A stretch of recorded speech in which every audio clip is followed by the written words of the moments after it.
And then I learned something really, really interesting and problematic for my career. I don't get to decide what's real, what's valuable. Christ does. The church has safeguarded the truth, which is Christ, the Holy Trinity. Let's take a wild ride and see what's going on in my career as it continues to be destabilized by my process of becoming an Orthodox Christian. I'm a catechumen, hopefully to be baptized on Pentecost Sunday. And hey, if you're new here, my name is Dr. Ryan Holsapple. I have a PhD in psychology, and Orthodoxy is challenging me tremendously in my career. You know, some of you have said in the comments in the past, what's the big deal? Psychology and Orthodoxy have nothing to do with each other. Well, that's not really true. In fact, it just shows a misunderstanding of what psychology really is. First of all, psychology etymologically means study of the soul. Psyche in Greek is soul. So right there, you're already in the territory of the Eastern Orthodox Church because who owns the soul? God. I mean, you could make that argument basically with anything. You could say, well, who owns engineering? God, because God owns everything. But I would argue you're making a category mistake. There's something distinct about the study of the soul that is uniquely in the territory of an Orthodox phronema, an Orthodox mindset and theology. So what I'm trying to say to you is that this is presenting challenges because now I have to restructure the way in which I explore the soul. Now, of course, in psychology, there are multiple different fields and subfields. So I don't want to confuse you and make you think like, oh, just psychology, this one indistinct blob. Obviously, any of you who know psychology know that that's not true. There's the cognitive sciences, there's depth psychology, which is my field and expertise. There's humanistic, transpersonal, all sorts of different diverging branches that I could go on for 30 minutes to discuss the dozens of different types of psychology and ways in which we can study psychology. I'm very interdisciplinary, so I sit at the convergence of biology, neuroscience, depth psychology, meaning the deeper study of the soul, the psyche, the imagination, the motivational systems, the subpersonalities, that which animates and motivates us deep within the psyche, as well as looking at the psyche from the perspective of consciousness studies, which is also my area of expertise, how consciousness and psyche interface, to what extent are they synonymous, to what extent are they differentiated. I work with clients and I publish research, okay? So, and as a researcher, my publications are also being challenged because as I said, I'm interdisciplinary. I don't just talk about psychology as this sealed off epistemological space. I talk about psyche, what are its origins, and also, what are the origins of the universe? What type of universe do we live in? Do we live in a materialistic universe that can be reduced to matter, and that the psyche is what's called in the literature an epiphenomenon, a byproduct, a secretion maybe of the matter of the body? Or do we live in a universe that's animated by something deeper, like consciousness, and that matter is secondary to a deeper field of being, perhaps to God? See, these are the things that I've been studying, researching, publishing about, okay? So imagine now I'm walking into the Orthodox Church, and all of a sudden, my phronema, my worldview, and I love the word phronema, by the way, because it's so relates to my study of phenomenology and the way in which the world is revealed to us as meaningful through the extension of our psyche into how we perceive the world of matter, and that the fact that the distinction between what we perceive and who we are really not that well parsed out. It's only post hoc that we can make this strict subject-object division. I digress. The point that I'm making to you is that I'm walking into the church. No, I don't walk like that. And I'm in the church, and all of a sudden, I learn the world is not what I thought it was. That the authority I thought existed to stratify layers of reality into this categorical analysis that appealed to me through reading, through thinking, through studying, through working with clients, all of a sudden that structure gets reoriented and Christ becomes central. And then I learned something really, really interesting and problematic for my career. I don't get to decide what's real, what's valuable. Christ does. The church has safeguarded the truth, which is Christ, the Holy Trinity. So now all of a sudden, I don't have the liberty of just merely freely exploring the psyche as if I'm this pioneer discovering, reorienting, restructuring, poking and prodding all this different material, trying to make sense of it all. No, because we have the lives of the saints, we have the doctrines of the church, we have all sorts of psycho-spiritual material, which handles some of the same content that I'm used to handling. You know what I used to think? I used to think that values were all relative. And I think this is true socioculturally, not ontologically now. Meaning, I don't think it's metaphysically true that we have no values, that morals are made up. But I do think that there are relative layers to morality and value insofar as they are practiced in social-cultural norms. And what I mean by that is, if you study anthropology, if you look cross-culturally, there are significant changes subjectively depending on that culture. That in one culture, something is normative, whether that's the role of a man or a woman, or whether that's the practice of marriage or polygamy, or whether that's the norms around harming other people, etc. I mean, rules, regulations, norms, they can be relative. So I always thought that because of that values were convenient, these moral values were a convenient fiction that we used to sort of regulate each other's behavior so that we could function as evolutionary beings that live in a society. But it was funny because my mentor, who's a brilliant lifelong psychologist, dare I say genius, he always said to me, the only real universal value is love. Everything else is relative. Everything else is subjective. Everything else is made up. And, we see this often in psychotherapy because people come in to work with someone and they have all these heavy burdens that they've been carrying around, these things that they've been told that they should or shouldn't do. And they're wearing this tight suit that they can't fit into. And it's like, I should do this. I shouldn't do that, right? Like, instead of me being a unique human being, I've got this idea in my head that I'm supposed to be in this particular field. I have to get my college degrees. I have to please my father, and I'm carrying this around my whole life, and I'm miserable. A lot of times, taking that apart, sloughing it off, and learning about me, what do I want to do, is actually aligned with what I would call a Christian ethos of authentic living. Whereas sometimes these social cultural burdens, whether it's from our family or from some sort of cultural expectation, they can become burdensome and stupid and difficult to get away from because we've accepted this limitation onto ourselves. I mean, I can't tell you how often that is the truth for somebody who's coming to therapy, is that they need to be free from these ideas that they're carrying around about what they can and cannot do or who they should or shouldn't be. And by getting separation from that can be very healing. So that's one of the reasons I thought values were relative. But when you meet Christ, or should I say when Christ grabs a hold of your heart, you no longer have the luxury of intellectualizing morality. It's not as if I can sit here and say, oh, it's all relative. No, there's, because even if you accept what my mentor, Dr. Strachan, said, which is the only universal value is love. Well, as soon as you have love, you have derivations, meaning, okay, well, if that's the guiding light, love, then how does that structure your behavior? And how does that change the landscape of meaning around you?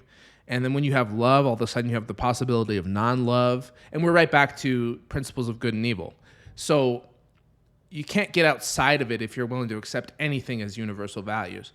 But as I met Christ and felt as if Christ had grabbed a hold of my heart, I learned that what I thought was true was just not. And that the universe isn't just this evolving being that is bringing us along for the ride, which is to say that the universe isn't just merely me as a being in it trying to make sense of everything, and it's evolving, and my consciousness is a part of that, and values are also evolving, and who knows what consciousness really is, but I don't think it can be reduced to matter. No, all of a sudden, when you have God as the way, the truth, and the life, it's humbling, because I think we have a lot of epistemological hubris as human beings, especially in academia, in scholarly research, especially in philosophy, which is another area I study and publish in. Whereas where all of a sudden you realize that my speculations and my deductions and my abductions are not necessarily veridical, meaning they don't necessarily conform to reality. They're not necessarily true. And I actually have to accept that as the case, becoming an Orthodox Christian. I have to accept that as the case. Okay? So let's say I do. Okay? So I make the attempt to humble myself, to say, okay, all this stuff that I'm doing over here, it's not that I have to stop doing it, but it needs to be reoriented majorly. That's why recently, instead of publishing another paper on metaphysics, like I did last year, I tried to posit a metaphysical position on what kind of universe do we live in and what are its origins. I don't think it was a bad paper. I think I said some reasonable things in there and had some insight, but at the same time, tipped into heresy from an Orthodox perspective.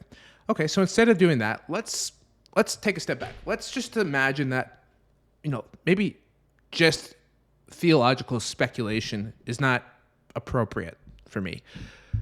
Who knows? Maybe I study it for a long time and I get a blessing from my spiritual father, and I get to publish a paper which cites the church fathers at some point. We'll see. But let's just say that it's not appropriate. The church has handled that for 2,000 years. Christ has come and established his truth, and it's not for me to poke and prod and try to, investigate the origins of the universe when that has already been discussed and established for 2,000 years. That's a weird thing to accept, but I think it's a healthy thing to accept, because it's not that I don't want to explore those things. I do. I mean, I'm reading theological books with great interest, and I'm studying Orthodoxy with great interest. But I've decided to narrow my lens a little bit and just focus on some of the problems of consciousness, some of the problems of how the metaphysics of consciousness overlap with the field of consciousness studies in terms of how it interfaces with our biology and our psychology. And in that, there's so much work I can do that doesn't impinge on anything that necessarily threatens the theological truths of the church. Not that I could threaten them, but that makes me a heretic, is what I'm trying to say. That threatens my ability to conform to the church. So I'm reorienting my life towards obedience. Now, psychology is a weird field, right? Because if it truly is the study of the soul, which I think at root, that's what it is. And the more we have tried to make psychology a materialistic theory, the less we have succeeded in understanding the deeper problems of human existence. In fact, that's why an author like Dostoevsky, who wrote The Brothers Karamazov and other great works, is a great psychologist, because there's something literary about the human soul. There's something about the humanities and the way in which the soul needs poetry, needs expressive language that's not just this mechanical study of the brain, right? Because to be human is to be more than that. And I think anytime we try to reduce humanity to material reality, we are in danger. Whereas if we see humanity as embodying material reality, the brain as a mechanism rather than as a truth or an end in of itself, then we can study neuroscience and with great interest, and we can see these magnificent correlations and understand the brain mind body connection in a much deeper way. Whereas the science has values, the metaphorical layer has value, the way in which they meet together has value, and none of it is reductionistic. So as I'm doing all that, what I'm saying to you is that there's got to be some boundaries, right? Where I leave the matters of the church to the church. And as someone who wants to be a faithful Orthodox Christian, I accept that. And I accept that it might change the way I do therapy with clients, or it might change the way that I write my research, right? It might change my language. It might change some of the exercises that I'm willing to do with someone. It might change some of the content of my research, because if I don't allow orthodoxy to thoroughly inculcate and embody my existence, then I'm not really becoming Orthodox Christian, am I? And it's a struggle for me. I'm not there yet. I think I've had periods as a catechumen where I'm incredibly alive to Christ in some ways, and in other periods where it's like I'm incredibly dead to Christ. And recently I felt more like the latter, and trying to cultivate this desire to repent more doesn't always come naturally, but something I'm trying to struggle to do. And it has to be central to my career, right? Because ultimately, I'm in psychology, the study of the soul, because I care about human beings, and it's a gift that I've been given that I'm capable of doing. And I love speaking, I love teaching, I love researching. It's something that it's like I'm a fish in water. I don't know anything different. To not do those things would be suffocating for me. So I got to find a way to do them in a way that's going to work. So anyways, this is Ryan Holsapple on his second cup of coffee, maybe soon to be 3 or 4 cups of coffee, going wild over here thinking about stuff. And I really appreciate you listening, bearing with me. I'm sure my long discursive mode of thought can be a little hard to follow, but I think it's important just to understand that if we accept Christ as the way, the truth, and the life, then there is no excuse for continuing to shutter off certain parts of life as if they don't relate to Christ. In theory, everything should relate to Christ in one way or another, appropriately, not inappropriately, and that's what I'm trying to figure out. So I'm going to do more videos on because this model of psychology that I use, called self, soul, spirit, it's based on 3 layers, as I just mentioned. Self is who you are as a human personality, which is multiple, right? Nobody's just one thing. Everybody has traits, multiple parts, multiple sub-personalities. You've ever heard a person say, a part of me feels this way, but another part of me feels so-and-so? That's common. That's human nature. Everyone has parts. And I think, based on what I'm learning about the theology of the church, it's fair to say that fragmentation and sin is death. But anything that conforms to Christ and integrates towards him is life. And so it's not the fact that we have multiple parts that's an issue. Like, you might have a party that's a father or an athlete or a scholar, right? And they don't all necessarily neatly fit together. Like, sometimes the scholar might want to research while the father wants to spend time with his kids. That's what it is to be humans. We have intra-psychic conflicts, internal diversity, right? So sometimes they're in conflict, sometimes they're not. But the idea is, are they oriented towards Christ? Or are they in sin and fragmentation? Because sin, meaning missing the mark, is death. So if we are he who does not gather to me scatters, as Christ says. That's how I think the personality maps onto Christ. Now, soul is God-given. We are souls, and there's a human body connection, a soul-body connection there, and that's something that I'm learning more about. I love the book Orthodox Psychotherapy by Theos Vlachos, I believe. And that was really helpful in understanding more about the soul. And I think also the passions relate to what I'm talking about in terms of subpersonalities. And he even wrote in that book how the passions aren't just automatically bad. It's often the church fathers write about the passions in such a way that they can be interpreted as also could be used for good, but they've been tainted in a fallen world, so to speak. And then spirit, obviously, self, we do soul, which is our life force, our essence, our human completeness, our incarnate reality as soul body beings. And then spirit, which again was where I was previously in vast speculation, and now realize that there's much more theological truth and boundaries around what that is. And so it's not appropriate for me to say, oh, hey, so-and-so client, let's explore spirit. Let's do this guided shamanic meditation and figure out what spirit's all about. Because we could go into pray less, spiritual delusion. There's all sorts of risks now involved. And in humility and obedience, it's good to let that process be guided by the church. And not that can't be a part of the self-discovery therapeutic process, but rightly oriented and figuring out how that works. I don't know yet. I'm going to figure it out. I hope. Maybe not. Anyways, I think that's enough for today. Thank you for listening to my long rant. If you like this sort of thing, hit that subscribe button. Follow me on YouTube. I'm here. I'm going to keep making these videos.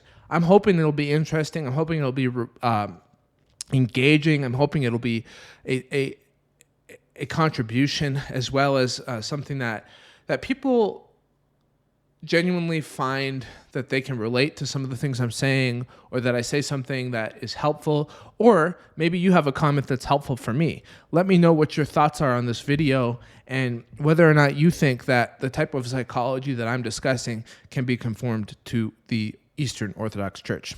God bless you all.